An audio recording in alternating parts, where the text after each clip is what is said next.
terkait dengan topik penelitian yang saya lakukan, yaitu terkait dengan pengembangan metode pembuktian identitas yang handal, di mana ini untuk meningkatkan keamanan akses kontrol pada sistem pemerintah berbasis elektronik terintegrasi public key infrastruktur.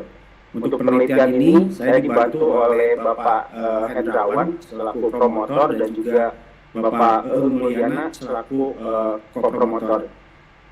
Pada kesempatan kali ini, saya akan coba memberikan beberapa penjelasan yang dimulai dengan pendahuluan, kemudian juga nanti ada studi literatur yang sudah saya lakukan, dan terakhir terkait dengan peluang dan tantangan penelitian yang ada dari topik penelitian ini.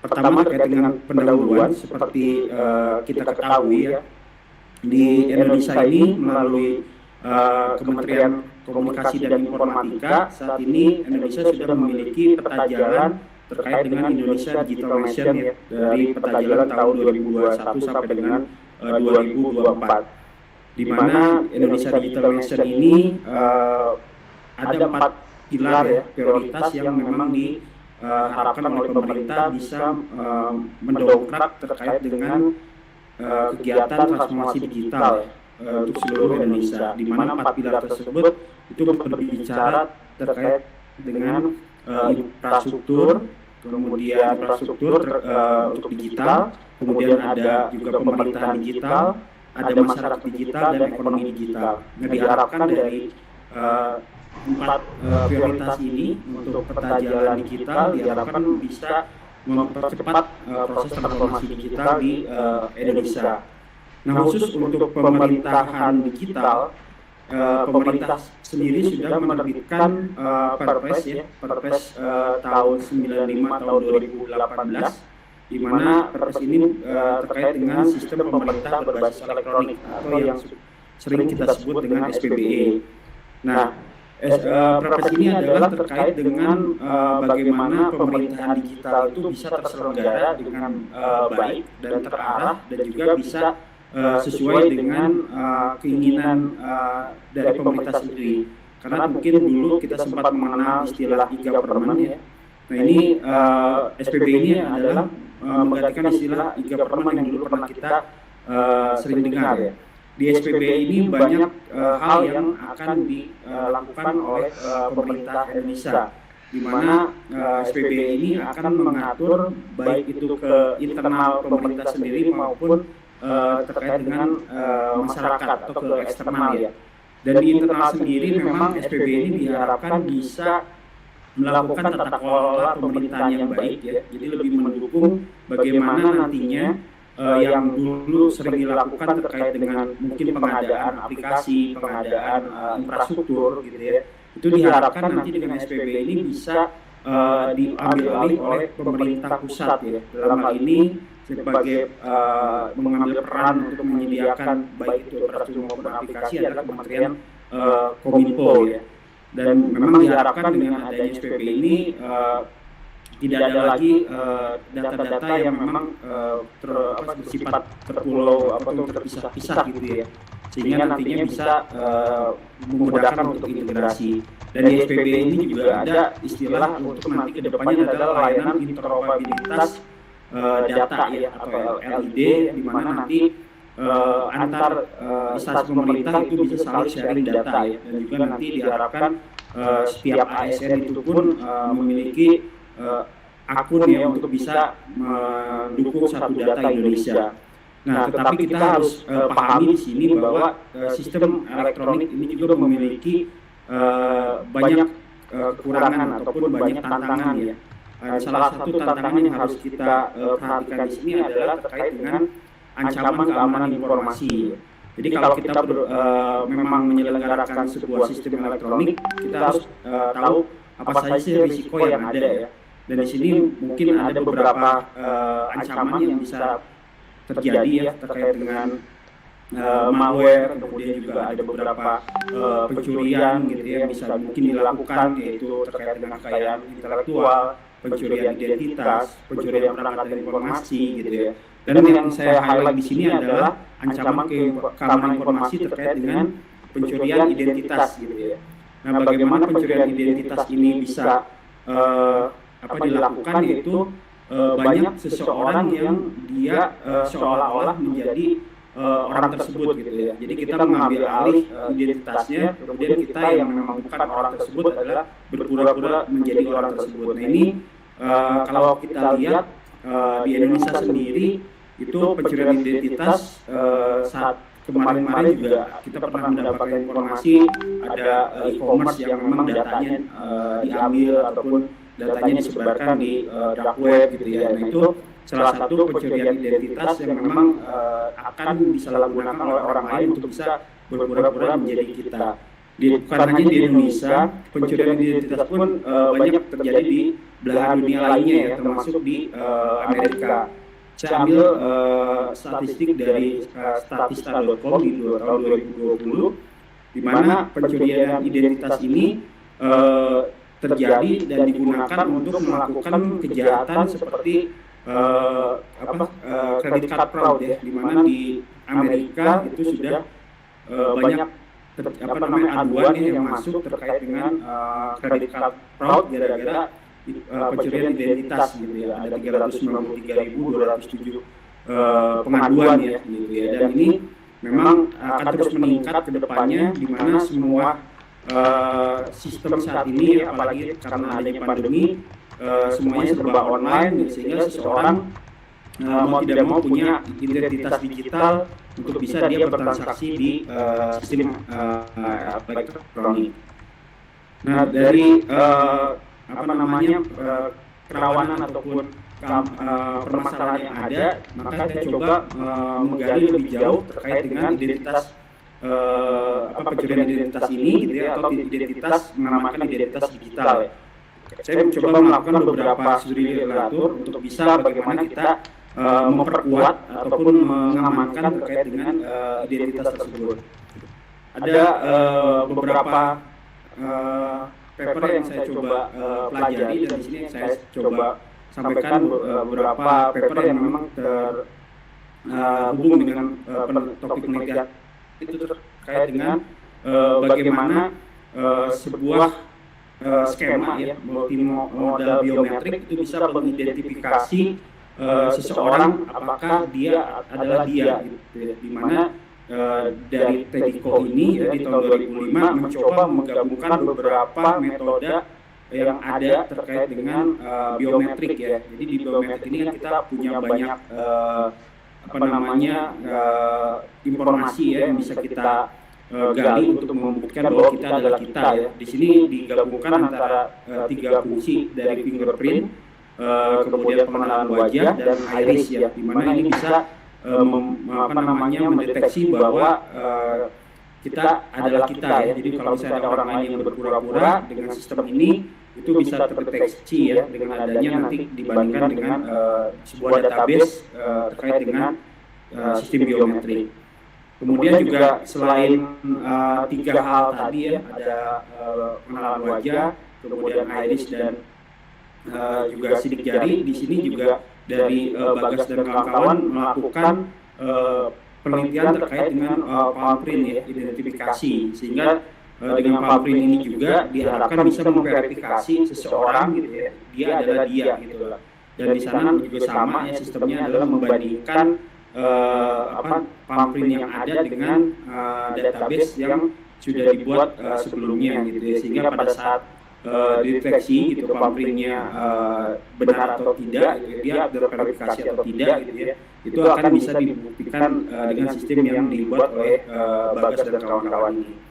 Kemudian paper lainnya yang related dengan penelitian saya itu terkait dengan public key infrastructure ya. Jadi teknologi public key infrastructure ini memang diharapkan bisa memperkuat terkait dengan pengamanan identitas gitu ya. Jadi karena public key infrastructure ini juga melekat kepada perseorangan, sehingga nantinya pada saat seseorang meminta atau mendapatkan sertifikat digital dari public key infrastructure ini gitu ya, dari penyelenggara layanan ini, itu akan bisa memastikan kita adalah kita. Nah di dalam paper ini coba diimplementasikan bagaimana public key infrastructure ini sertifikat manajemennya menggunakan blockchain ya, menggunakan blockchain, dan itu pengelolaannya lebih aman ya, karena blockchain saat ini kita ketahui menggunakan secara terpisah ya untuk untuk penyimpanannya gitu, sehingga lebih terdistribusi gitu. Nah, di sini saya juga banyak mengambil manfaat terkait bagaimana public infrastructure ini bisa terintegrasi dengan sistem lainnya gitu ya. Kemudian paper lainnya yang related dengan penelitian saya itu terkait dengan bagaimana menggabungkan biometrik yang ada gitu ya, kemudian nanti itu menjadi ada output score ya, jadi skor tertentu gitu kita bisa set. Nah, ini ada 3 faktor di sini ya oleh Dian Judit dan kawan-kawan. Mereka menggabungkan persentase dari masing-masing inputan biometrik. Nah, di sana nanti ada skor level yang harus bisa dicapai gitu. Misalnya kita set skor levelnya atas 90%. Jadi kalau misalnya di bawah 90% berarti harus diulang untuk bisa diidentifikasi, atau kalau dia melebihi 90% itu berarti bisa di-prove bahwa dia adalah dia ya, bisa dipastikan dengan teknologi yang dikembangkan di dalam paper ini. Kemudian terkait dengan implementasi, saya coba membaca sebuah paper di mana implementasi ini sudah dilakukan oleh Mohlis Islen dan kawan-kawan, di mana digabungkan antara public infrastruktur tadi ya, kemudian menggunakan implementasi menggunakan smart card, dan dicoba di dalam sebuah layanan akademik ya, di mana semua aktor yang ada di dalam layanan akademik tersebut seperti dosen, kemudian murid, dan juga administrator itu diberikan smart card yang sudah ada sertifikat digitalnya yang mewakili identitas digital dari masing-masing orang, dan di sana level autentikasinya bisa diatur. Jadi tidak bisa lagi kalau misalnya kita sebutkan sebagai dosen misalnya gitu ya, itu tidak bisa mengakses sistem lainnya karena sudah ada leveling aksesnya gitu, ada akses kontrol untuk mengamankan kita masuk ke dalam sebuah sistem. Dan ini terakhir ya untuk studi yang saya lakukan yang related dengan penelitian ini adalah terkait dengan implementasi sebuah identitas digital ya di India, yang memang ini sudah cukup terkenal ya untuk implementasi yang sukses di sebuah pemerintahan ya oleh Azhar. Ini di mana dilakukan dari peneliti ini Umar Basir Mira dan kawan-kawan, bagaimana implementasi ada di pemerintahan India ini bisa sukses gitu ya. Jadi dilakukan pendalaman, kemudian dilakukan studi bagaimana Azhar ini bisa menjadi sebuah identitas digital yang digunakan untuk layanan di India ya, baik untuk layanan internal pemerintah sendiri maupun layanan publik ya, di mana di sini kita lihat bahwa dari gambar ini memang cukup kompleks ya untuk bagaimana Azhar ini menjadi sebuah identitas digital gitu yang menggabungkan beberapa layanan ya, mulai dari mungkin perbankan, layanan juga untuk layanan publik lainnya, kemudian bagaimana mereka mengidentifikasi penduduk di India untuk bisa dibuatkan sebagai sebuah identitas. Kalau di kita mungkin saat ini yang ada adalah NIK ya, kurang lebih seperti itu.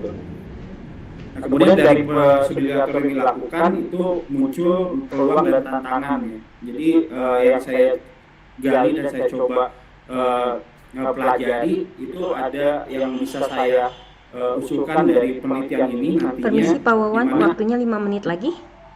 Baik, terima kasih. Di mana arsitektur yang diusulkan di sini adalah nantinya pada saat kita mendaftar untuk mendapatkan sertifikat elektronik yang nantinya bisa digunakan sebagai identitas digital, itu akan diverifikasi ya menggunakan gabungan beberapa sistem verifikasi ya, mulai dari biometrik gitu ya.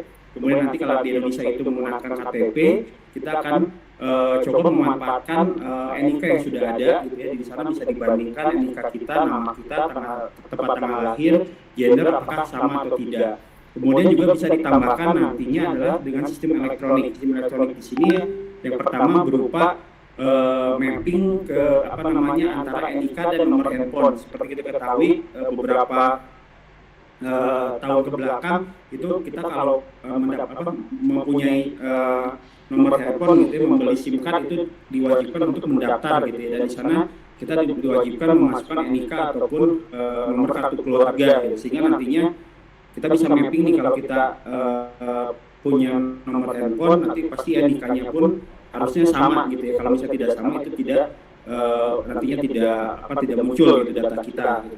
Dan yang terakhir adalah menggunakan OTP. Jadi begitu nanti sudah memang terverifikasi nomor handphonenya, nanti akan ada sebuah OTP yang akan dikirimkan melalui SMS misalnya untuk ke handphone kita. Nah, setelah terverifikasi nantinya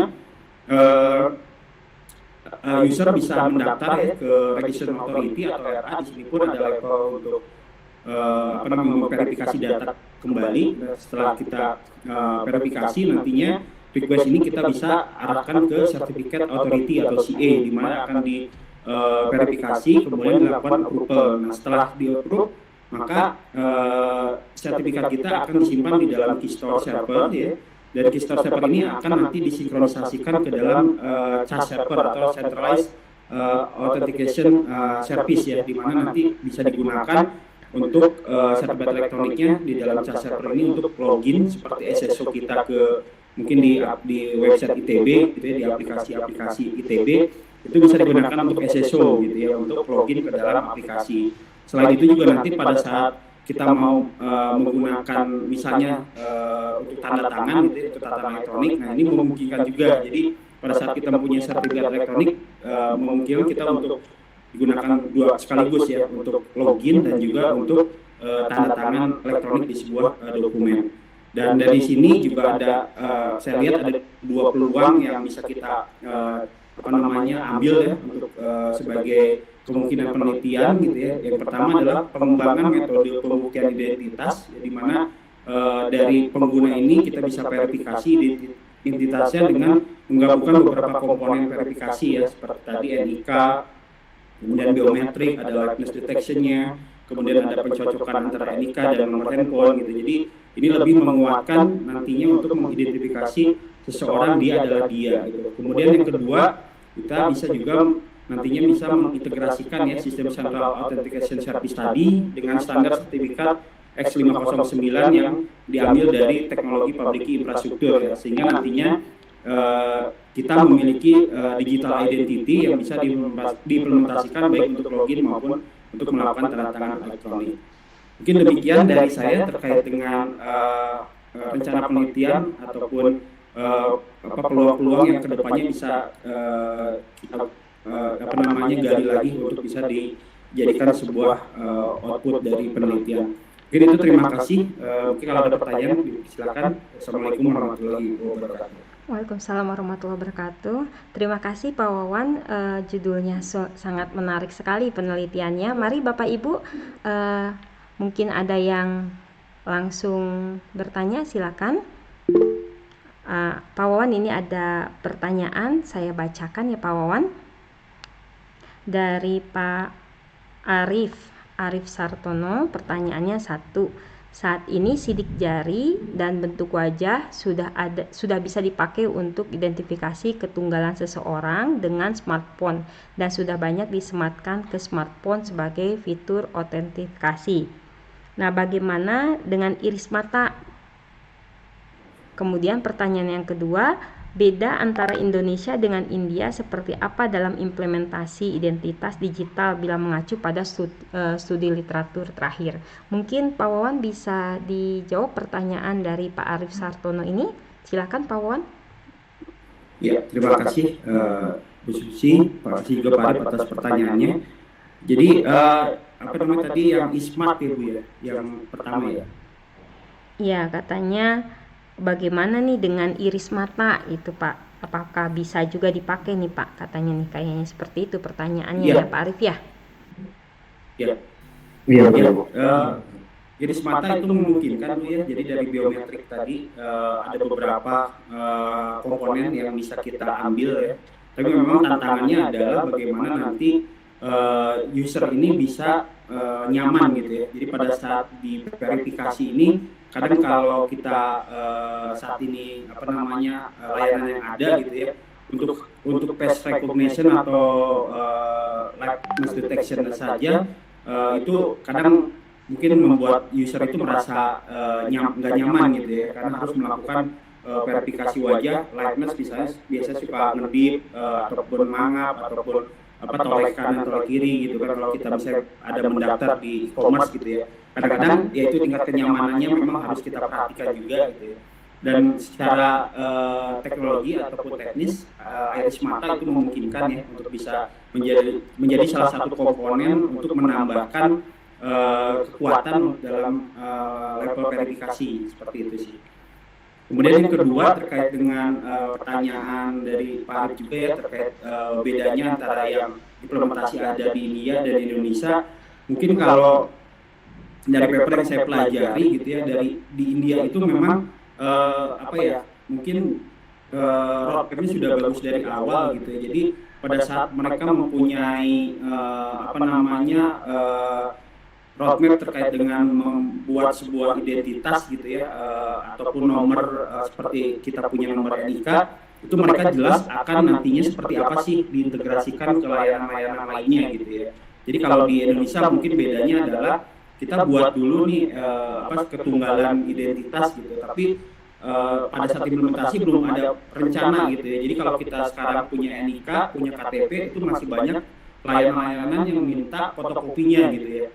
Padahal NIK kita, IKTP kita itu sudah smart sebenarnya gitu ya, sudah punya ada chipnya juga gitu. Padahal kita tinggal mengintegrasikan ke aplikasi-aplikasi. Jadi pada saat kita butuh untuk mengambil data kita, itu tinggal dibaca aja misalnya menggunakan bantuan alat gitu ya. Jadi tidak lagi harus difotokopi. Jadi mungkin yang saya lihat di sana sih mungkin Pak Arif, bahwa memang perencanaan di awal di India dengan Aadhaar ini sudah cukup bagus ya. Jadi mereka punya roadmap bagaimana nantinya nomor Aadhaar tadi itu bisa diintegrasikan dengan layanan-layanan yang ada. Seperti itu mungkin Pak Arif. Terima kasih. Ya, seperti itu Pak Arif. Apakah ada pertanyaannya atau cukup puas Pak Arif? Ya, makasih Pak. Jadi untuk yang pertanyaan nomor 2 itu ya sebenarnya Kemendagri sih memang berupaya keras gitu ya, dengan bekerja sama BPPT yang sudah menjadi tim saat ini untuk menciptakan berbagai inovasi dalam bentuk entah itu layanan e-services, entah itu hardware seperti KTP reader atau apapun itu. Yang nomor 1 itu sebenarnya pertanyaan saya lebih mengarah ke smartphone ya itu kawan. Jadi mungkin sempat atau pernah baca-baca itu kalau pakai smartphone ya kita tidak bisa mengabaikan aspek mobilitas dalam kita sebagai citizen memanfaatkan e-services yang disediakan oleh pemerintah itu ya, dan bisa juga untuk e-commerce juga. Jadi semua itu serba HP gitu, mau nggak mau sekarang.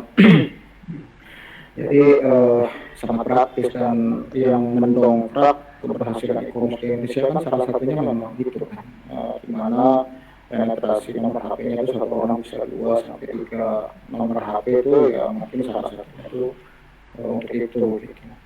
Nah dengan fakta banyaknya nomor yang bisa dimiliki oleh seseorang kan identitas digital itu menjadi sangat penting ya, jangan sampai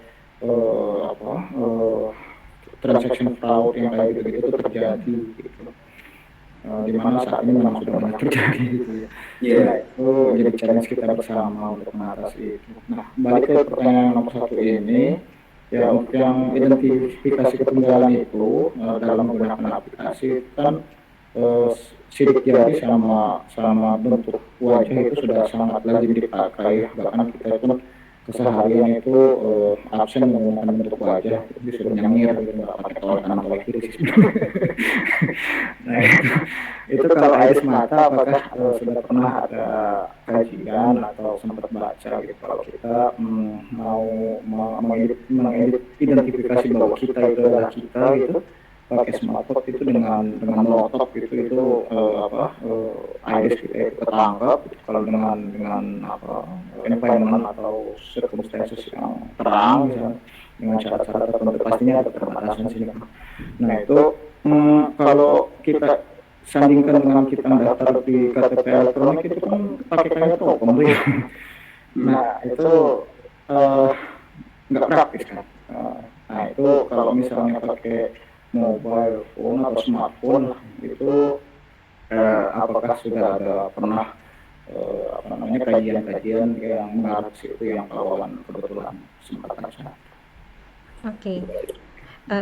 Mungkin tadi Pak Wawan juga sudah menjelaskan gitu ya. Jadi sudah ada mungkin ya Pak Wawan ya tadi menjelaskan bahwa mungkin jauh lebih tidak nyaman bila mana dengan menggunakan iris kalau misalnya ada kelebihan dan ada kekurangannya gitu ya. Oke, mungkin Pak Arif kalau misalnya ada lagi yang mau ditanyakan mungkin selanjutnya bisa japri gitu ya, atau nanti mungkin Pak Wawan akan lebih menjelaskan lagi lewat chat ya Pak ya. Saya berikan dulu kesempatan untuk Bu Irma untuk sebagai reviewer kita kali ini untuk bertanya kepada Pak Wawan. Waktu dan layar saya serahkan kepada Bu Irma. Silakan Bu Irma. Ya, terima kasih Bu Susi, terima kasih Pak Wawan, baik sekali presentasinya. Iya, oke, mungkin saya pertama-tama ini sangat apresiasi ya, ini judulnya menurut saya sudah sangat baik ya. Ini memang udah beberapa iterasi dengan pembimbing atau memang baru ini memang udah beberapa kali iterasi ya. Oke ya. Ya, jadi memang kalau kita lihat ya kan judulnya Pak Wawan ini pengembangan metode pembuktian identitas yang handal. Ya, jadi memang metodenya sudah ada ya, maksudnya metode itu metode untuk melakukan pembuktian identitas tujuannya adalah untuk meningkatkan keamanan akses kontrol pada sistem pemerintah berbasis elektronik. Jadi kenapa saya bilang ini sangat baik karena kita sudah bisa melihatnya dari judul ini. Sebenarnya judul ini sangat gampang kalau kita jadikan rumusan masalah, karena langsung saja kita tinggal kasih kata-katanya bagaimana di kata depan pengembangan kita ganti dengan bagaimana mengembangkan metode pembuktian identitas yang handal untuk meningkatkan keamanan akses kontrol pada sistem pemerintah berbasis elektronik. Jadi sudah komplit ya. Karena komplit apa? Karena setelah Pak Wawan mendapatkan masalah seperti ini, menurut saya ini sangat gampang. Proses selanjutnya gitu kan. Proses selanjutnya adalah misalnya saat kita ingin menguji kinerja dari metode ini, kita sudah tahu apa yang diuji gitu ya. Kita sudah tahu bahwa tujuannya di sini adalah untuk menguji terjadinya keamanan akses kontrol ya, dan dibatasi oleh sistem pemerintah berbasis elektronik yang terintegrasi public infrastructure, sehingga kita sudah tahu keamanan akses kontrol itu misalnya nilai keamanannya harus berapa, itu harus memenuhi standar dari yang diterapkan pemerintah gitu. Jadi menurut saya dengan judul seperti ini gitu ya, saya harapkan Pak Wawan bisa selesai dengan cepat gitu ya, karena kebanyakan yang mungkin beberapa mahasiswa yang saya lihat gitu ya untuk S3 itu kebanyakan dari awal itu dia sudah untuk merumuskan masalah itu agak kesulitan ya, jadi risetnya menjadi kurang fokus ya. Tapi dengan judul Pak Wawan seperti ini menurut saya ini sudah langkah yang sangat baik sekali gitu ya, jadi untuk kedepannya, karena semuanya sudah lengkap di sini, tinggal mengerjakan sesuai dengan yang ada di judul ini gitu. Ya paling dari saya komentarnya itu aja Pak, karena saya tidak terlalu paham teknisnya gitu ya, cuman mungkin boleh dijelaskan gitu ya. Sebenarnya dari judul ini mungkin tadi saya melihat diusulkan plus dengan peluang penelitian gitu ya. Jadi apa betul gitu Pak? Jadi dari judul ini kalau dikaitkan dengan slide yang arsitektur yang diusulkan dengan peluang penelitian itu bisa dijelaskan. Apa betul memang ada kaitannya gitu? Ya, terima kasih Bu. Ya betul ada kaitannya ya, sehingga nantinya kita ya nantinya ke depannya kalau misalnya sudah memiliki identitas digital dengan melalui beberapa tahapan sehingga kita mempunyai identitas yang kuat gitu ya, handal, nantinya kita tidak perlu lagi kalau misalnya mendaftar ke sebuah layanan itu diverifikasi lagi gitu. gitu ya. Jadi kita cukup sekali karena sudah melakukan beberapa tahapan gitu ya dengan metode yang sudah ada standarnya gitu ya. Dan diharapkan nantinya dengan judul dan juga peluang tadi itu bisa relevan seperti itu. Oke, ya baik, ya baik sekali. Terima kasih dari saya cukup Bu Susi. Terima kasih Bu Irma. Ya, sama-sama. Terima kasih Bu Irma, terima kasih Pak Wawan. Bapak Ibu sekalian, kita selanjutnya kepada presenter selanjutnya itu Bu Raditiana. Ibu Raditnya apakah sudah siap? Ya Bu, siap. Oke. Saya dulu, bukan ke Pak Reno ya, saya dulu ya. Ya, mari silahkan di-share. Waktunya 20 menit, kemudian di 5 menit terakhir saya akan mengingatkan Ibu akan selesainya presentasi. Dan selanjutnya kita masuk ke tanya jawab. Silahkan Bu. Baik.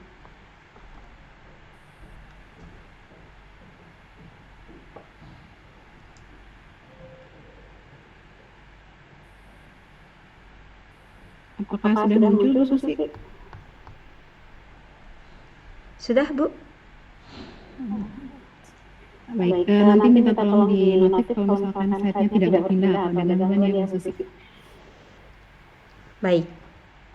Baik, bismillahirrahmanirrahim. Assalamualaikum warahmatullahi wabarakatuh. Selamat pagi pada Bu Irma, Bu Susi, dan rekan-rekan semuanya. Hari ini saya akan mencoba mempresentasikan rencana penelitian berupa hasil kajian literatur beberapa penelitian terkait. Judulnya adalah compressive sensing untuk aplikasi pencitraan medan magnetik dengan promotor Prof. Andrian Bayu Suksmono. Beberapa yang akan saya sampaikan hari ini adalah terkait pendahuluan, kemudian penelitian yang terkait yang sebelumnya sudah pernah dilakukan dan melatar belakangi penelitian selanjutnya, kemudian tinjauan pustaka, dan yang terakhir adalah peluang penelitian selanjutnya. Terkait pendahuluan, saya mulai dari penerapan aplikasi magnetic field imaging atau pencitraan medan magnetik di beberapa bidang yang secara rutin dan luas sudah digunakan. Salah satunya di bidang survei geomagnetik atau di bidang geofisikal ya, untuk mendapatkan informasi geologi bawah permukaan, biasanya berhubungan dengan deformasi batuan dan sebagainya. Kemudian di bidang kesehatan, aplikasi ini juga sudah sangat familiar ya, terutama salah satunya adalah MRI. Kemudian ada imaging yang lain yang digunakan untuk monitoring kondisi klinis di tubuh pasien.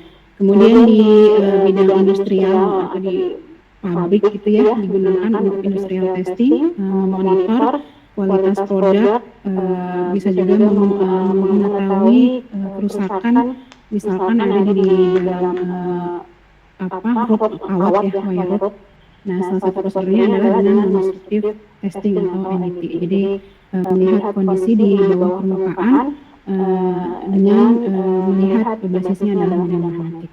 Kemudian di bidang sivil juga digunakan untuk melihat misalkan ada logam atau puing logam atau pipa atau untuk melihat situs arkeolog di bawah permukaan. Itu beberapa aplikasi yang sudah rutin digunakan. Nah, dari konteks pencitraan berbasis medan untuk objek yang subsurface ya, di bawah permukaan, terutama saya ambil kasus di survei geomagnetik, biasanya surveyor itu membawa sensor atau beberapa buah sensor yang disusun gitu untuk mengukur nilai kuat medan pada semua titik sampling, tergantung pada area yang diamati. Kalau di survei geomagnetik memang biasanya menggunakan sensor dengan sensitivitas tinggi yang disebut dengan magnetometer proton. Nah, itu digunakan untuk mengukur area tertentu yang diamati, kemudian hasil dari nilai kuat medan magnetik yang sudah didapatkan diolah, apakah manual ataupun menggunakan komputer. Nah, bisa menerapkan metode interpolasi atau rekonstruksi untuk mendapatkan nilai yang tidak diketahui di sekitar area, sehingga bisa membentuk dimensi yang lebih besar. Kemudian hasilnya bisa ditampilkan dalam bentuk citra atau grafik yang merepresentasikan geometri ataupun karakteristik objek yang diamati. Nah, saya coba menggali isu atau permasalahan ketika survei atau pengamatan objek di bawah permukaan ataupun di permukaan itu sendiri menggunakan sensor dilakukan. Salah satunya adalah missing data atau hilangnya sebagian data. Bisa jadi ini terjadi karena kegagalan perangkat ya, atau misalkan perangkatnya tidak berfungsi dengan benar, atau mungkin misalkan ada beberapa sensor tapi satu dua sensornya tidak bekerja sehingga tidak bisa membaca data dari objek yang diukur, atau misalkan kondisi pengamatannya arahnya buruk dan bisa juga karena noise. Nah, missing data ini misalkan di bidang geofisikal mungkin cukup sering terjadi dan menjadi masalah ketika ingin dilihat data yang lebih lengkapnya, data yang realnya, data aslinya menjadi masalah gitu ya. Nah, metode interpolasi atau untuk rekonstruksi penting untuk kemudian mendapatkan kembali sinyal atau data yang lengkap. Nah, selanjutnya adalah penelitian terkait beberapa penelitian terdahulu yang sudah dilakukan, dan dua penelitian pertama ini cukup mendasari sekali untuk selanjutnya plan dari penelitian kami seperti apa. Yang pertama adalah magnetic subsurface imaging. Ini diterapkannya di smartphone, jadi berbasis aplikasi di smartphone menggunakan sensor magnetometer built-in, jadi bawaan dari HP. Nah, ini gambar yang di samping kiri ini adalah beberapa tampilan. Ada 3 subsistem. Yang pertama adalah opening. Opening di sini kita bisa setting, kemudian bisa melakukan setting ya, intinya melakukan setting area yang ini kita pindah dan seterusnya. Kemudian selanjutnya kita pengukuran measurement. Di sini ada grid-grid yang berwarna hijau ini untuk membantu melokalisir gitu ya wilayah yang diamati. Kemudian yang terakhir adalah display. Display di sini yang contoh gambar paling bawah kanan ini contohnya ada objek yang tampak menonjol berwarna biru dan merah. Itu adalah objek yang dipindah dan itu adalah hasil rekonstruksi medan magnetik yang terukur. Ditampilkannya dalam bentuk citra. Nah, ini di sini ada tampak magnitudo B, kemudian BX, BY, BZ. Karena magnetometernya digunakan adalah magnetometer vektor ya, jadi bisa merepresentasikan 3 arah X, Y, dan Z. Ini hasil lanjutan penelitian tersebut. 4 objek yang digunakan untuk dipindah ini ya, ada pisau, cutter, klip, dan sebagainya. Kemudian interpolasi yang digunakan di sini adalah metode bilinear, di mana untuk bilinear membutuhkan 4 nilai yang diketahui dari titik asalnya untuk kemudian diinterpolasi membentuk data yang lengkap, mencakup semua titik sampling. Kemudian dicoba juga dengan bikubik. Bikubik lebih smooth hasilnya karena membutuhkan atau melihat 16 nilai di sekitarnya. Kemudian untuk kira-kira ini contoh hasil ketika dicoba datanya itu diinterpolasi di komputer ya, jadi di luar smartphone. Hasilnya seperti ini. Yang gambar A itu adalah BX, kemudian yang B itu adalah BY, yang C itu BZ, dan yang terakhir yang bawah kanan adalah magnitudo dari BX, BY, dan BZ. Di sini cukup nampak objek yang terpindai dengan warna yang muncul. Nah, penelitian yang kedua masih dengan sistem interpolasi yang sama, yaitu bikubik dan bilinear. Yaitu kalau tadi dikenal dengan scanner, kalau yang ini istilahnya adalah di kamera. Jadi basisnya tidak aplikasi di smartphone lagi, tapi hardware, yaitu menggunakan sensor magnetometer yang disusun menjadi 2 susunan array. Yang pertama susunan arraynya yang kecil 4x4, yang di sebelah kiri ini untuk memindai, yang saya contohkan di sini adalah memindai koin. Jadi ada 16 sensor, kemudian dibuat sensor yang dimensinya lebih besar untuk melihat bentuk benda yang memang lebih besar dan kompleks. Ini 16 sensor yang tadi kecil bentuknya ya, disusun sub-array menjadi 20 array, sehingga ada total 16x20 atau 320 elemen sensor. Yang sebelah kanan ini juga ada dimensi sensor yang besar. secara sistem sensor magnetik mengukur nilai medan distribusi rapatan medan magnet dari benda yang digunakan, kemudian dikirim nilainya dan dikonversi oleh microcontroller menjadi nilai yang sesuai dengan besaran medan magnetik, yaitu Gauss. Kemudian processing unit ini digunakan untuk tugas utamanya adalah interpolasi ya, untuk menerapkan metode interpolasi bikubik dan bilinear sehingga bentuk dimensinya lebih besar dan lebih bisa menyerupai dimensi atau karakteristik geometris dari objek yang sebenarnya dan didisplay berupa citra. Nah, pengujian dilakukan pada permukaan dan di bawah permukaan. Untuk pada permukaan, koin yang bentuknya bulat ini diujikan koin di atas sensor, kemudian untuk yang clamp ini diujikannya di atas tumpukan kertas sehingga hitungannya ada semacam penghalang gitu ya dari sensor ke objek, jadi masih bisa cukup jelas untuk menghasilkan citra yang diukur.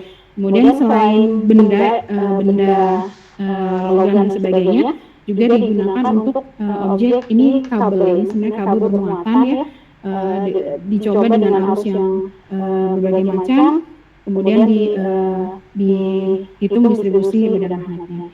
Nah, ini masih sama menggunakan interpolasi bikubik dan bilinear.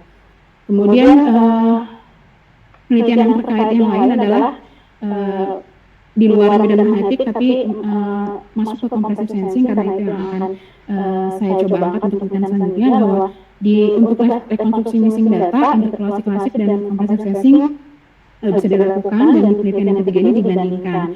Digunakan data kurva nilai indeks sejumlah 42 sampel, kemudian nanti sengaja secara acak dihapus, kemudian diinterpolasi klasik menggunakan linear dan SP-line plus dibandingkan dengan CS. Nah, dalam hal ini memang kinerja dari interpolasi klasik masih bisa cukup mengungguli dari sisi RMSE, tapi dalam sisi akurasi untuk merekonstruksi datanya yang hilang, CS masih memiliki performansi yang lebih baik. Nah, data selanjutnya adalah masih dengan missing data ya, tapi ini lebih ke internet traffic menggunakan compressive sampling atau compressive sensing juga, di mana menggunakan beberapa metode rekonstruksi, ada OMT, IRS, SRFID dan seterusnya. Dan di sini menunjukkan CS dapat melakukan rekonstruksi traffic yang hilang, kemudian mendeteksi sensitivitas tautan dan seterusnya. Penelitian selanjutnya yang juga menjadi studi literatur saya adalah di data missing juga untuk kasus geofisika menggunakan sparse reconstruction. Kemudian sebenarnya CS ini cukup banyak digunakan juga di image reconstruction dengan berbagai metode rekonstruksi yang digunakan, dan rata-rata CS mengungguli dari sisi akurasi, dari sisi kinerja rekonstruksinya. Tergantung dari metode rekonstruksi yang digunakan. Nah, tujuan pustaka yang saya gunakan dua hal terkait medan magnetik dan CS. Jadi dalam kasus ini penelitian yang digunakan, materi yang digunakan adalah yang jenis vektor atau flux gate, sehingga vektor medan magnetik pada poin discrete M atau N, yaitu M-nya kolom baris yang menunjukkan kolom dan baris, digambarkan sebagai persamaan vektor seperti yang ada di slide ini. Kemudian nilai magnitudnya pun bisa kita hitung melalui persamaan di bawah ini. Nah, untuk instrumen magnetometer sebenarnya banyak yang bisa digunakan, tapi yang bisa merepresentasikan vektor ada beberapa jenis, misalkan AMR, DMR, dan seterusnya. Nah, kalau di penelitian yang sebelumnya medan magnetik menggunakan interpolasi bikubik dan bilinear, masih dengan interpolasi klasik. Nah, untuk kedepannya saya ingin mencoba melakukan rekonstruksi dengan isu missing data ya. Jadi hasil pengamatan objek itu data tidak lengkap, sehingga butuh di rekonstruksi untuk membentuk data yang lengkap seperti data aslinya. Nah, menggunakan paradigma baru atau teorema baru, yaitu compressive sensing, di mana di teorema atau paradigma baru ini memungkinkan untuk melakukan pencuplikan dengan kecepatan yang jauh lebih kecil dibandingkan dengan yang disyaratkan oleh Shannon Lewis. Jadi kalau di metode kompresi yang standar yang mungkin sering kita gunakan ada MP3, JPEG dan seterusnya ya, proses sampling atau proses akuisisi dan proses kompresinya itu terpisah. Jadi memang hasil dari kompresinya masih memiliki atau masih memakan kapasitas penyimpanan yang cukup besar. Nah, di compressive sensing ini perbedaannya adalah tadi akuisisi dan proses kompresinya terjadi dalam satu tahap, yaitu yang di bagian kotak ini ya, compressive sensing, sehingga bisa memberikan kecepatan yang lebih cepat ya, sehingga keuntungan salah satunya itu kemudian data yang digunakan kita tidak harus mengambil semua data, tapi cukup beberapa data saja, sehingga nanti akan ada istilah syarat sparsity ya, untuk kemudian bisa direkonstruksi dengan compressive sensing. Jadi cukup dengan data yang sedikit, maka kita bisa melakukan rekonstruksi kembali ke data atau sinyal yang asli. Nah, model matematis untuk ada dua tahap, tahap kompresi dan tahap rekonstruksi. Yang paling menantang memang di bagian tahap rekonstruksi. Nah, untuk di tahap kompresi, Permisi Bu Radit, waktunya hanya 5 menit lagi, mohon dipercepat. baik. Nah, di tahap kompresi kita bisa melakukan dengan model matematis seperti yang ada di slide ini, yaitu Y sama dengan AX. Y di sini adalah sinyal yang bisa dianalogikan sebagai sinyal atau data yang tidak lengkap sebagai hasil pengukuran. X ini adalah yang ingin kita dapatkan, sinyal aslinya, kemudian A adalah matrik kompresi yang nanti akan membantu kita untuk mendapatkan nilai X kembali. Nah, kalau di operasi mungkin aljabar linear atau matematis biasa, kita bisa mendapatkan X dengan inverse-nya A ya, tapi karena ukuran matriks Y dan matriks X itu tidak sama, sehingga tidak bisa semudah itu kemudian kita mendapatkan X dari Y dan A. Nah, di sini memang menjadi tantangan tersendiri untuk bisa merekonstruksi melalui bantuan matriks kompresi. Beberapa tadi tahap kompresi ya dengan Y sama dengan AX, kemudian selanjutnya adalah tahap rekonstruksi di sisi penerima. Nah, ini banyak sekali metode turunan dari compressive sensing yang bisa kita gunakan. Kalau di penelitian sebelumnya cukup banyak saya temukan menggunakan OMP, menggunakan IRS dan seterusnya. Maka ini bisa menjadi tinjauan, bisa menjadi salah satu peluang untuk kemudian mengeksplor metode rekonstruksi yang pas dengan karakteristik data atau sinyal medan magnetik yang digunakan.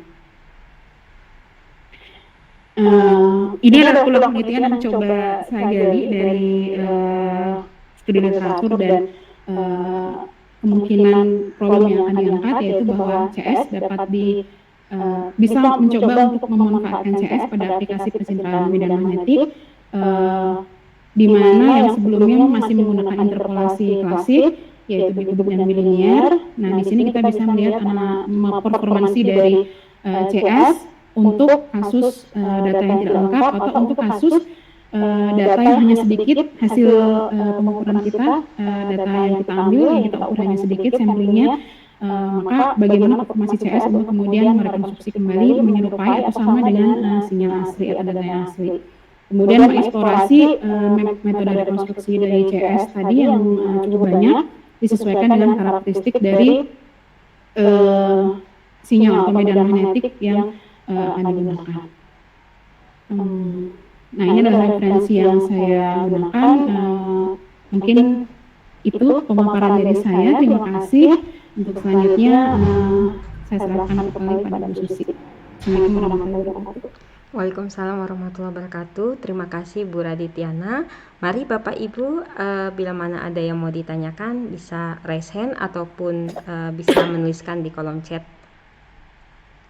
Oke, Bu Raditiana, itu topiknya menarik sekali. Mungkin dari saya dulu ya pertanyaannya. Jadi kalau misalnya tadi kan comprehensive sensing itu salah satu metode untuk missing, ada yang hilang gitu ya. Rekonstruksi ya. Nah itu sebenarnya kalau misalnya apa sih yang menyebabkan sebuah data itu ada yang hilang-hilang, itu penyebabnya apa sebenarnya gitu?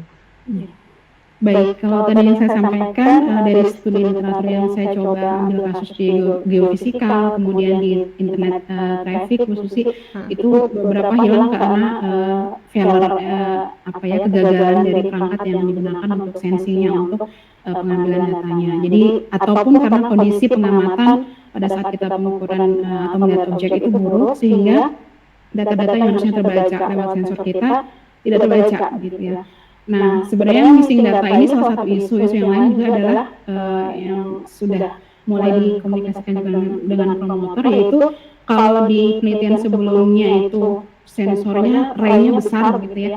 Jadi kebayang kalau kita mau mengukur, kalau tadi contohnya hanya koin yang kecil, kemudian klem atau apa sih itu semacam kunci ya, kunci besar gitu. Nah, kalau mau mengukur benda yang lebih besar lagi, bayangkan harus membuat array sensor magnetik yang lebih besar ya tentunya. Nah, di sini mau melihat peluang penelitian yang lain, yaitu dari sisi perangkat mungkin akan dibuat satu sensor saja, tapi disebar ke beberapa titik peninjauan, kemudian kita ambil data dan selanjutnya kita rekonstruksi. Jadi memang data yang diambil bisa jadi hilang, bisa jadi cuma sedikit Bu Susi. Jadi comprehensive sensing salah satunya itu, dengan data yang sedikit kita bisa merekonstruksi kembali. Apakah sedikitnya itu karena hilang atau karena memang sedikit yang kita sampling, itu yang mungkin bisa saya jawab.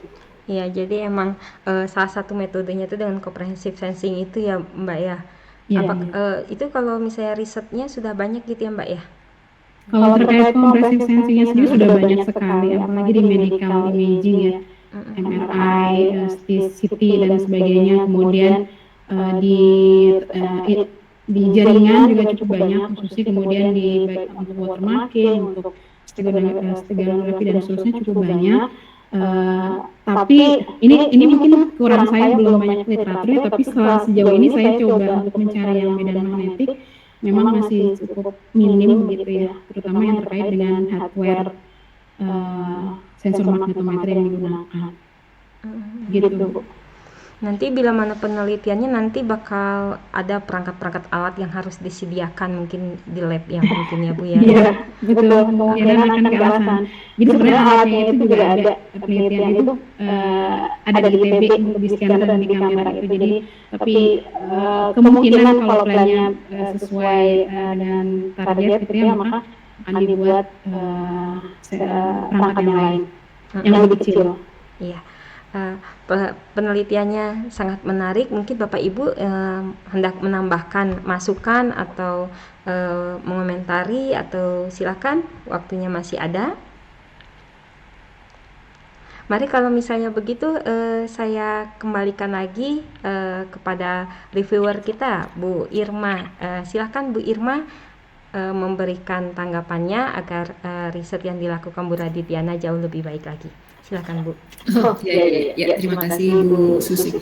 Ya, Bu Radityana ya. Kalau untuk CS pada image medan magnetik ini ciri khasnya apa ya? Maksudnya apakah jadi kesulitan sendiri? Kenapa kita perlu memerlukan CS untuk image dengan medan magnetik? Maksud saya kan banyak tuh sebelumnya tuh kompresif sampling itu dilakukan pada image gitu ya, pada citra. Nah, yang menjadi ciri khas citra medan magnet yang sehingga kita istilahnya punya tingkat ya, misalnya kita punya bukan tingkat kesulitan ya, kita punya kita memerlukan metode yang berbeda dengan image yang biasanya gitu ya, misalnya image dari gambar 2 dimensi gitu ya. Nah, itu apa gitu? Iya betul. Jadi sebenarnya terkait karakteristik medan magnetik ini dikaitkan dengan kenapa harus pakai CS gitu untuk rekonstruksinya. Saya pribadi juga masih menggali lagi masalahnya. Memang kalau saya lihat hampir sama dengan image seperti biasa ya, jadi mungkin seperti citra radar dan sebagainya begitu, hampir sama. Jadi memang kalaupun saya mencari referensi juga arahnya ke image reconstruction. Jadi ini sejujurnya masih menjadi kajian Bu, kaitannya terkait karakteristik medan magnetik sehingga harus dengan CS. Cuman karena di sini terkait dengan hardware mungkin ya Bu, jadi kita mau mencoba sparsity-nya itu dari sensing atau dari penginderaan melalui hardware langsung gitu. Jadi maka dibawa ke CS gitu mungkin Bu. Ini masih saya pribadi itu juga masih menjadi pertanyaan buat saya untuk memperdalam terkait karakteristik medan magnetik dikaitkan dengan CS gitu Bu. Jadi maksudnya nanti Ibu juga melakukan akan menggunakan data hasil pengukuran gitu ya? Iya, betul. Iya. Baik, ya, terima kasih dari saya cukup ya. Terima kasih Bu Irma. Terima kasih Bu Irma. Terima kasih Bu Raditiana. Oh, Bu Raditiana, ini ada yang bertanya. Saya karena waktunya masih ada, jadi saya bacakan saja ya Bu. Baik. Apakah ini dari Pak Riki Isfandiari? Apakah metode CS ini bisa digunakan juga untuk data series di variabel-variabel sosial ekonomi yang pola datanya banyak yang berbentuk siklis dan musiman? Silahkan dijawab Bu. Iya. Saya coba jawab meskipun belum pernah menemukan case-nya, cuman berkaca dari yang tadi yang penelitian ketiga, itu data yang digunakan juga adalah indeks kurva indeks dari 30 perusahaan besar di Amerika di rentang sekian hari gitu Pak. Jadi kemungkinan untuk case nilai-nilai yang banyak dengan pola tertentu bisa diterapkan dengan CS, apalagi CS ini salah satu penggunanya adalah tadi sedikit aja data yang kemudian digunakan untuk rekonstruksi. Kan terkadang data yang kita miliki banyak, tapi redundannya juga banyak gitu ya. Nah ini menjadi kadang menjadi kendala di prosesingnya. Nah untuk di CS itu kemudian diambil sedikit saja, tapi direkonstruksi kembali membentuk sinyal atau menyerupai sinyal asli. Seperti itu Pak Riki. Nanti mungkin saya kalau misalkan mau terkait data seperti itu saya bisa sampaikan langsung. Ya, mungkin nanti lebih jelasnya nanti dicari-cari dulu mungkin papernya ya Bu Raditiana ya, sehingga nanti bisa diinformasikan ke Pak Riki. Oke, terima kasih Bu Raditiana, terima kasih Pak Riki atas pertanyaannya. Mari selanjutnya untuk Pak Reyu, namanya susah jadi saya panggil Pak Reyu saja. Ya, Bapak bagaimana, sudah siap slide-nya? Coba dites dulu Pak. Baik Bu, saya coba share screen lagi. Ya, silakan. Semoga kali ini bisa.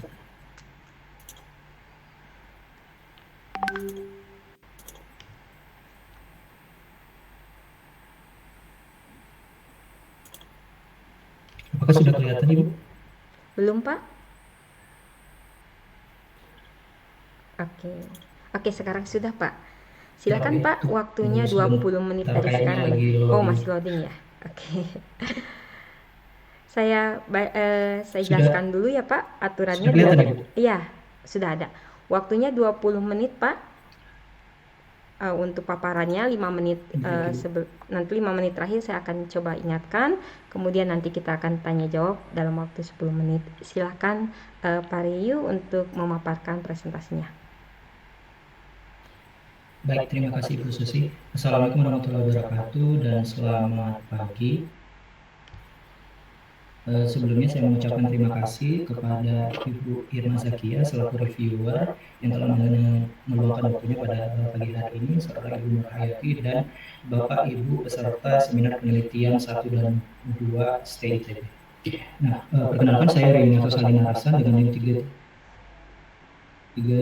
3221031. Di sini saya akan memaparkan terkait penelitian saya yang berjudul perangkat wearable untuk aplikasi medical body area network, di mana untuk promotor saya dalam kegiatan penelitian ini adalah Bapak Dr. Ahmad Munir. Adapun outline presentasi pada pagi hari ini itu adalah terkait pendahuluan dan kemudian dilanjutkan dengan penelitian terkait wearable antena, dalam hal ini untuk aplikasi body area network yang di dalamnya mencakup W-band ataupun M-band serta body centric communication. Dan kemudian dari penelitian tersebut diambil diintisarikan terkait masalah peluang penelitian yang bisa dilakukan untuk program doktoral ini. Nah, untuk body area network ini sendiri sudah sangat lama sudah cukup berkembang dalam beberapa dekade terakhir, gitu ya.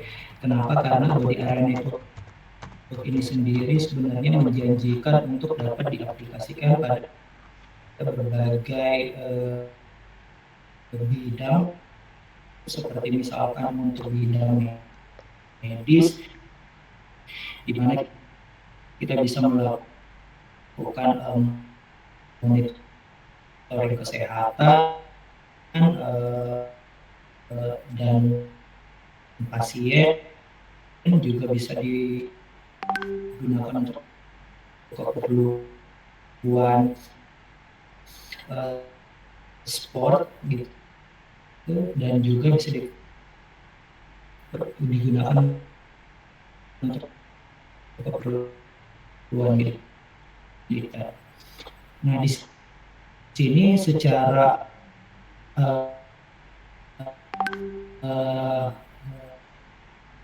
bentuk link komunikasi dari body area network ini sendiri, komunikasi untuk bahan itu bisa dibedakan menjadi 3, yaitu adalah pertama in body, terus kemudian on body, dan yang terakhir itu adalah off body. Ketika kita membicarakan in body, berarti kita akan membicarakan komunikasi antar perangkat yang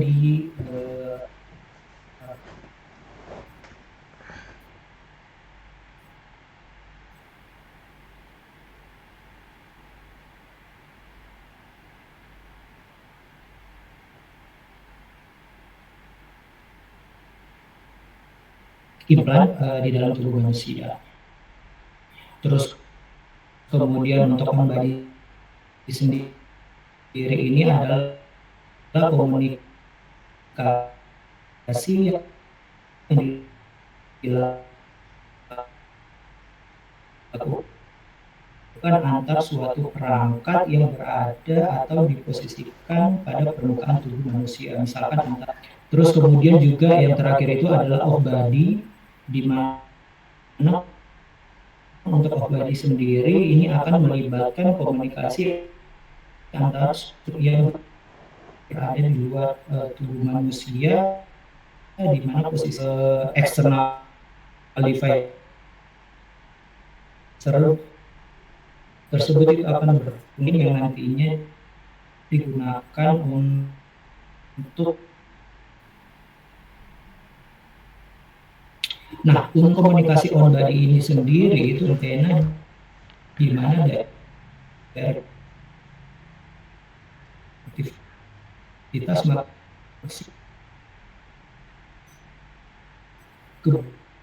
kebutuhan dari kondisi komunikasi off body di sini itu mulai ada jauh dari tubuh manusia, sehingga untuk kasus di mana mode off body ini dibutuhkan, maka akan membutuhkan suatu antena untuk unidirectional. Untuk aplikasi body area network ini sendiri ada beberapa. Pak Rey, apakah slide-nya sudah berjalan?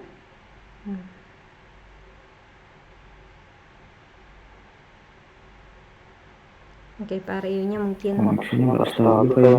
iya, putus-putus tadi juga. Dikira saya cuma saya saja.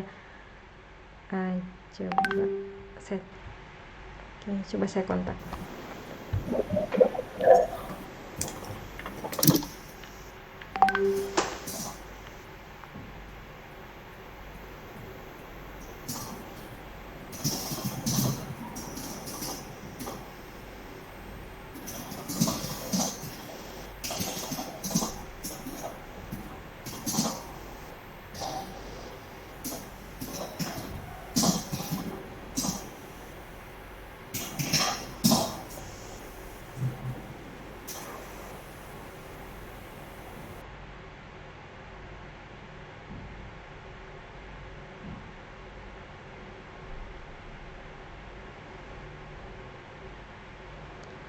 Mungkin Bapak Ibu ada yang punya nomor kontaknya Pak Reyu, kemudian bisa mengkabari, takutnya Bapaknya tetap presentasi padahal kita sudah lost gitu. Coba mungkin bisa di WhatsApp atau di kontak.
Oke, selamat datang kembali Bapak. Waktu Bapak tadi sudah kepake sekitar 7 menit. Silakan Bapak memiliki waktu 13 menit dari sekarang. Oh, maaf tadi saya nggak tahu kalau misalkan ternyata terputus. Iya Saya Pak. coba share screen.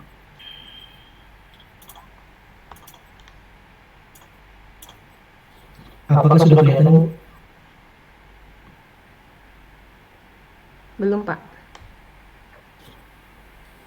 Maaf, apakah presentasi saya sudah masih kelihatan? Sudah kelihatan, Bu? Maaf. Belum Pak.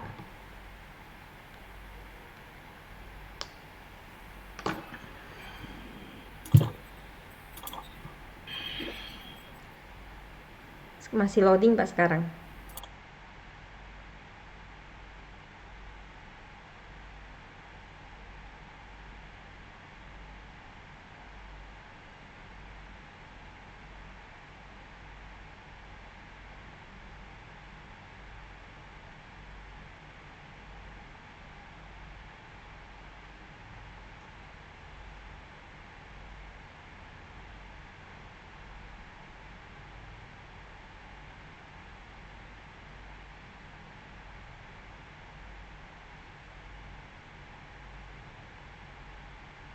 Belum, mungkin bisa diulang lagi Pak.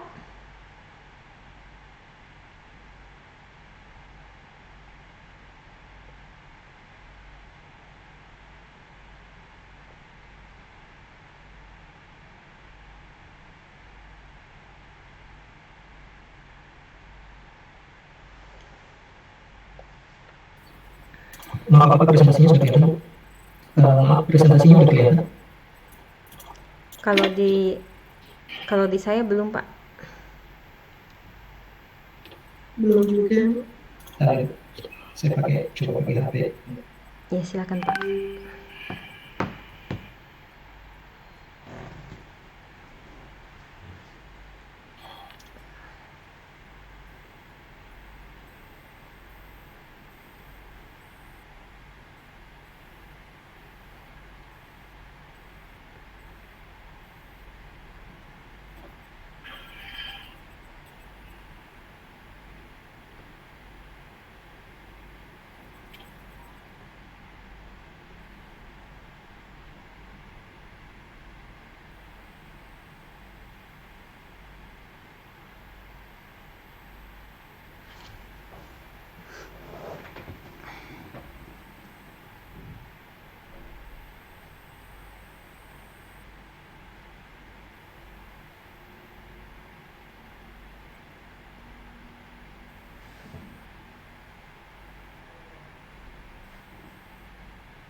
Oke, sudah terlihat Pak, silakan.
Silakan Pak dimulai. Maaf tadi saya lupa sampai mana sebelum terputus. Tadi terputusnya ini tadi sudah ya, Bu? Ya, tadi slide-nya tidak bergerak juga Pak.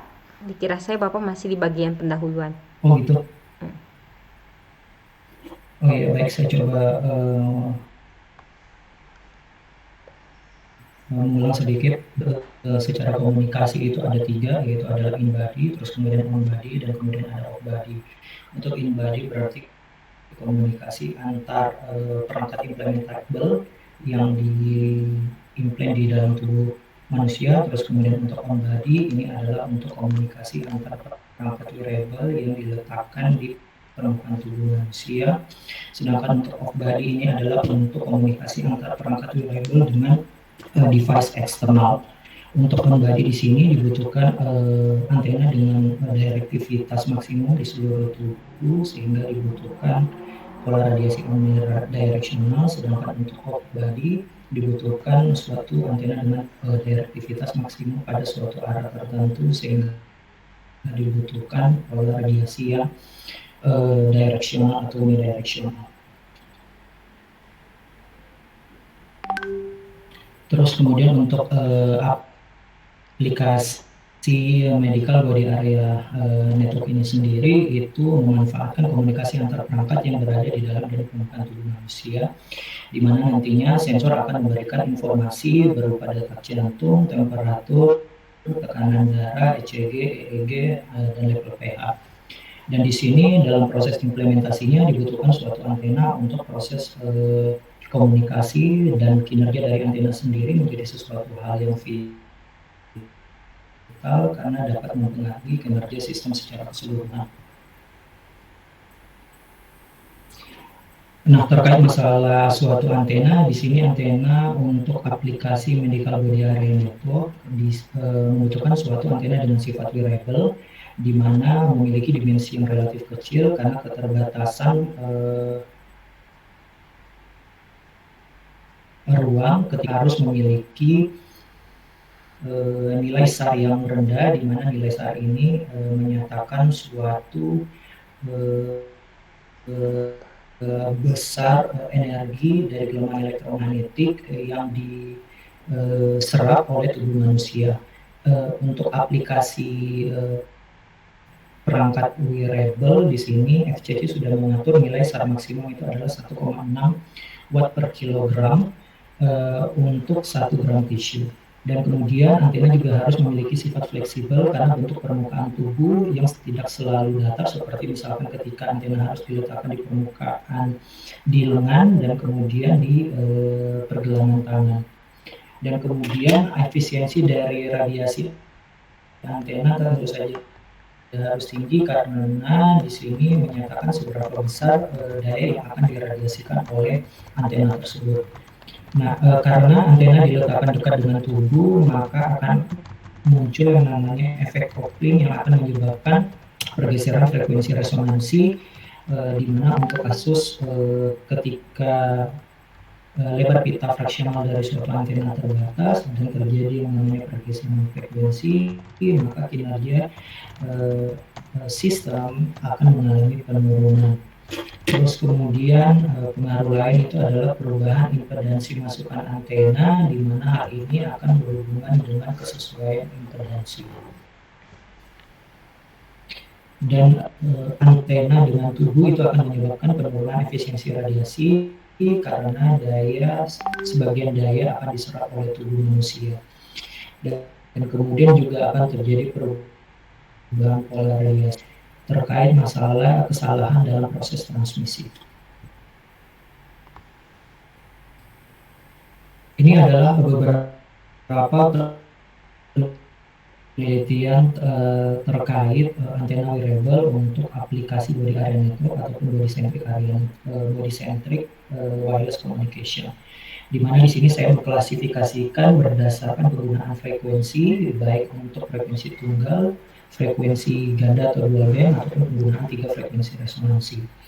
Di mana di sini untuk penelitian yang dilakukan oleh Ilahi dan kawan-kawan di sini merealisasikan antena DRA yang dicatu dengan saluran pencatu konformal, di mana kelebihan dari penelitian ini adalah dihasilkannya suatu polarisasi sirkular, di mana polarisasi sirkular ini dapat meminimalisir ketidaksesuaian polarisasi yang disebabkan karena pergerakan tubuh manusia saat beraktivitas. Terus kemudian Abbasi melakukan mini magnet band gap atau IBG, dan kemudian untuk mau di sini melakukan perancangan antena dengan menggunakan bahan tekstil sehingga lebih fleksibel.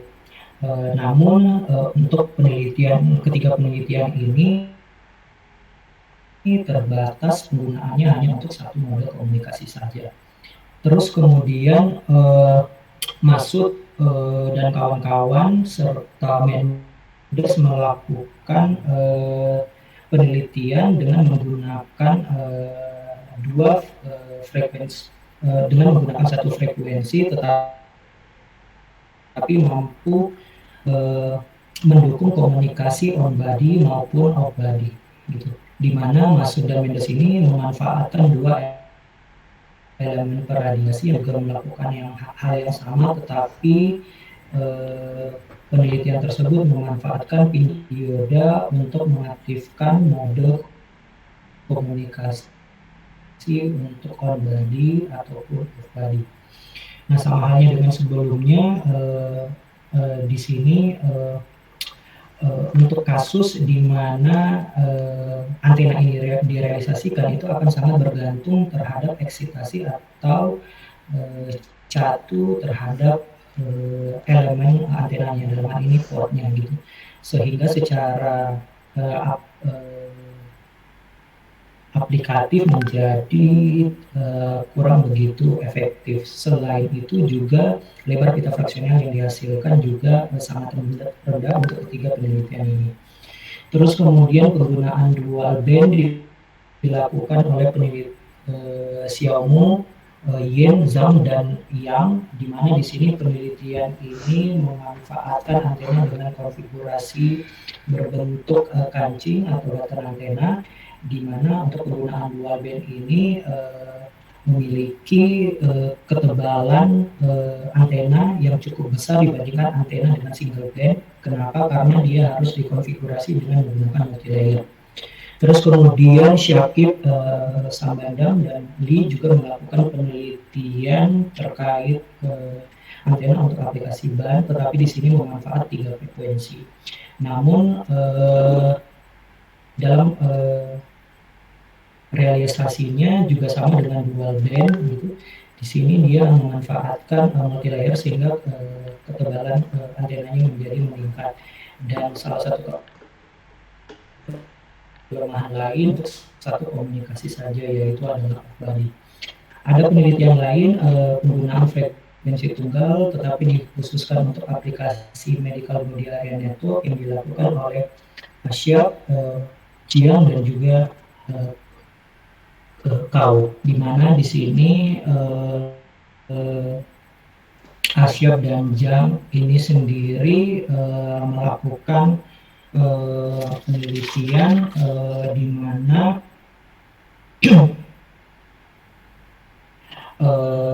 dimaksudkan Pak Reyu, waktu Bapak cuma 5 menit lagi. Permisi Pak suatu Reyu. struktur metasurface dan EBP. Ya, baik. Dengan memanfaatkan struktur metasurface dan frekuensi selective surface, di mana struktur tersebut akan berfungsi sebagai efek kopling antara tubuh dengan antena dapat diminimalisir, sehingga nilai SAR juga dapat dipertahankan pada nilai kurang dari 1,6 watt per kilogram. Sedangkan untuk Ko ini sendiri dia merancang suatu antena yang diintegrasikan dengan sensor, di mana antena ini juga akan berfungsi sebagai pelindung, sehingga ketika antena dengan sensor diintegrasikan menghasilkan suatu perangkat dengan dimensi yang relatif lebih kecil. Namun ketiga penelitian ini hanya difokuskan pada satu mode komunikasi saja.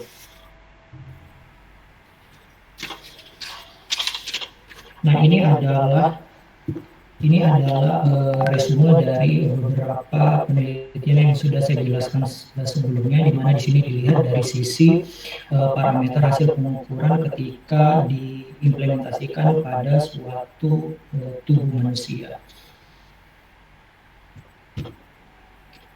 Nah, dari penelitian yang sudah dilakukan, dari studi literatur yang sudah dilakukan, terdapat beberapa peluang penelitian yang saya bagi menjadi 3, yaitu adalah performansi antena, mode komunikasi ban, serta integrasi antena dan sensor. Dilihat dari performansi antena, antena yang ada saat ini masih memiliki efisiensi radiasi yang sangat rendah ketika diimplementasikan atau diposisikan dekat dengan tubuh manusia, sehingga hal ini masih menjadi peluang untuk kemudian dikaji pada penelitian yang akan datang, penelitian saya.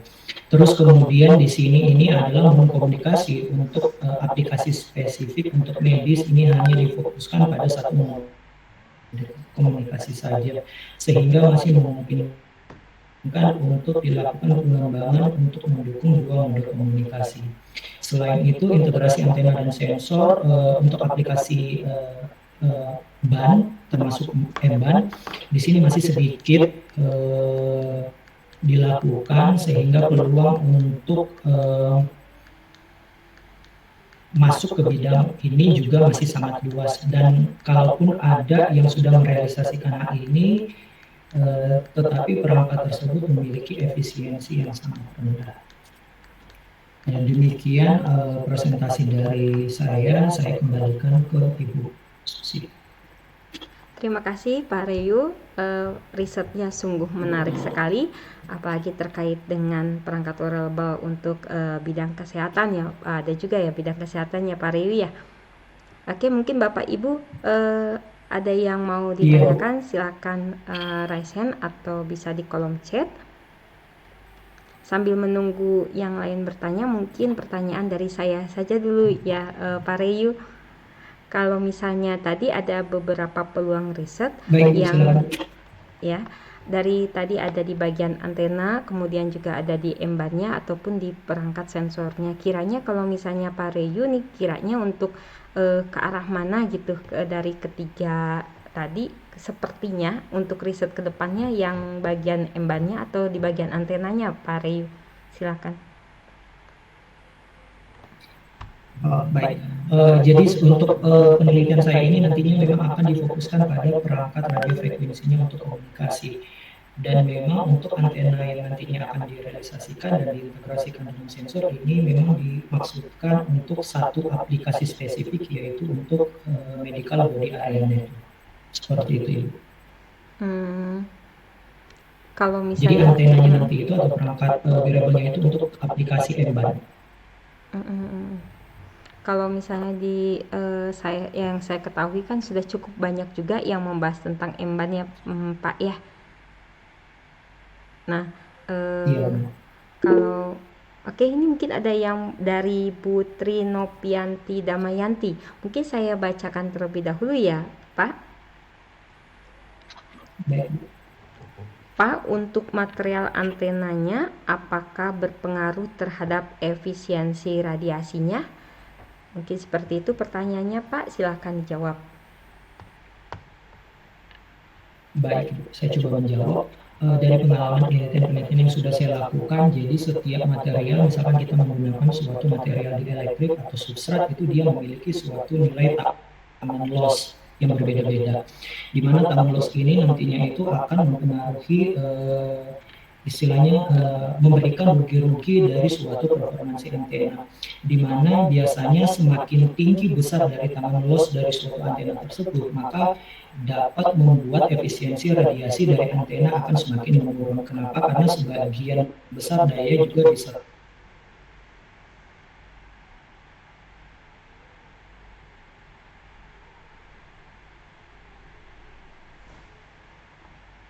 materi.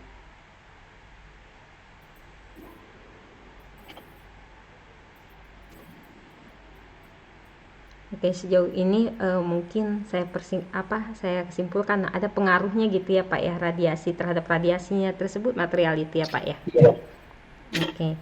Eh, iya, bisa seperti dilihat itu. dari nilai thermal loss-nya. Seperti itu Bu Tri, atau mungkin ada diskusi lain atas pengetahuan atau share-share lain dari Bu Tri terhadap jawaban tadi? Enggak Bu, itu aja cukup Bu Susi. Terima kasih. Sama-sama. Oke, saya untuk langsung saja mungkin ya Pak Reyu ke reviewer kita Bu Irma, saya persilahkan waktu Baik. layarnya. Ya, terima kasih Bu Susi. Ya, saya soalnya dulu beliau ini mahasiswa saya, jadi saya agak kagum kalau manggilnya Bapak Ray gitu ya. Iya, Mas Ray aja deh, Mas Ray. Iya, iya, iya. Ya jadi menurut saya sudah baik ya apa dari paparannya, terus dari studi literaturnya, ya mudah-mudahan ya saya nggak ini sih nggak nanya teknisnya atau gimana, paling mudah-mudahan di presentasi berikutnya bisa lebih spesifik mungkinnya dari judulnya, terus dari tadi kan masih ada 3 bidang kan ya yang mau diteliti ya, jadi mungkin saya harapkan nanti sudah ada keluar rumusan masalahnya, jadi kita bisa melihat variabel yang mau diukur nanti ya, atau variabel yang akan digunakan untuk proses pengujian hipotesisnya. Ya. Itu aja dari saya, terima kasih. Ya, baik, terima kasih Ibu ya. Ya, sama-sama. Terima kasih Bu Irma atas masukannya, mungkin nanti lebih dispesifikkan lagi seperti itu Pak Ray, dan lebih rinci lagi parameternya mungkin seperti itu ya. Ada lagi kah Bapak Ibu yang mau ditanyakan kepada Pak Reyu? Oke, bila mana tidak ada, saya akhiri sesi seminar penelitian 1 kali ini. Terima kasih atas kehadiran Pak Reyu, Pak Wawan, dan Bu Raditiana, dan jangan lupa untuk isi presensi serta kolom komentar. Assalamualaikum warahmatullahi wabarakatuh. Atur nuhun. Terima kasih. Silakan. Terima kasih Bu. Ya, silakan. Izin. Sama-sama Bu Trasma.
you